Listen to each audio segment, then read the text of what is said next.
নদিয়া জেলার পলাশী স্টেশন থেকে ৪ কিমি দূরেই রয়েছে এই প্রাচীন মোলান্দি গ্রাম। প্রায় ৩,০০০ লোকের বসবাস এই পুরানো গ্রামটিতে। এই গ্রামের উত্তর পূর্ব দিকে বিস্তৃত আছে এক বিশাল মাঠ, লোকে বলে কালান্তরের মাঠ। দক্ষিণ পূর্বে রয়েছে বিশাল কবরস্থান। ওই কবরস্থানের ঠিক মাঝখানে রয়েছে একটা উঁচু ঢিবি। ওই ঢিবিকে ঘিরেই ছড়িয়ে আছে নানা লোকশ্রুতি।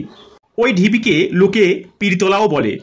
শোনা যায় বহু আগে ওইখানে সুদূর আরব থেকে এক পীর এসে আস্থানা গড়েন। বহু অলৌকিক ক্ষমতার অধিকারী ছিলেন ওই পীর সাহেব। বহু দুরারোগ্য ব্যাধি সারাতে পারতেন তিনি। পীরের কাছে নানা সম্প্রদায়ের মানুষ এসে ভিড় করত। বর্তমানে সেই পীর আর নেই, কিন্তু পীরতলা আছে।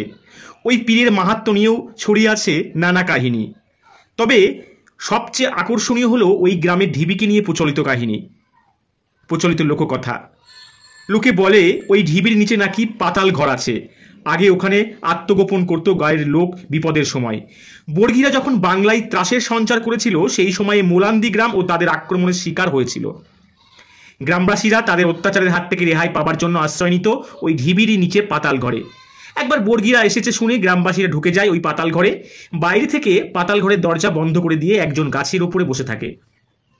একসময় বর্গীরা এসে হানা দেয় গ্রামে, কিন্তু লোকজনকে দেখতে না পেয়ে বাড়ি ঘর তছনছ করে ফেরার পথ ধরে তারা।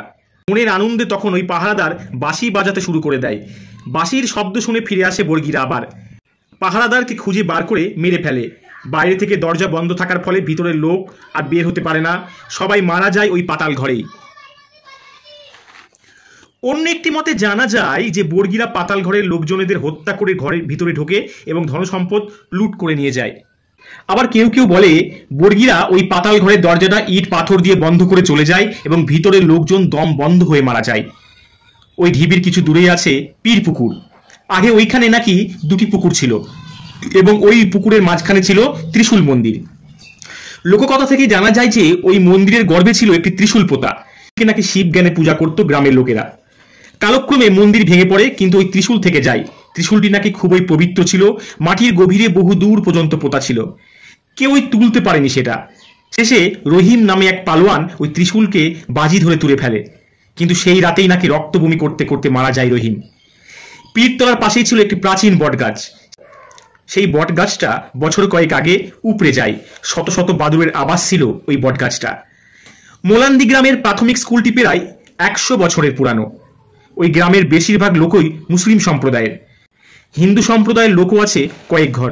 গ্রামবাসীদের বিশ্বাস ওই ঢিবিটি খনন করলে প্রাচীন দিনের পুরাবস্তুর সন্ধান মিলতে পারে।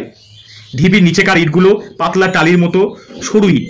বছর কয়েক আগে ওই ঢিবির পাশের জমিতে পাওয়া গেছে বহু প্রাচীন ধরনের পাতলা ইট। পাওয়া গেছে ঢিবির পাশ থেকেই বেশ কিছু আস্ত মানুষের কঙ্কালও। লোককথা ধন্য মোলান্দি গ্রামটি যে প্রাচীন এবং ঐতিহাসিক গ্রাম, এ বিষয়ে সন্দেহ নেই। এই গ্রামের পাশ দিয়ে বহুকাল পূর্বে গঙ্গা প্রবাহিত ছিল। এখন নব্য জোলা এবং গঙ্গার প্রাচীন খাত লক্ষ্য করা যায়। ওই এলাকায় জমি এখনো যথেষ্ট উর্বর। একদা রেশম চাষের জন্য রমরমা ছিল এই অঞ্চল।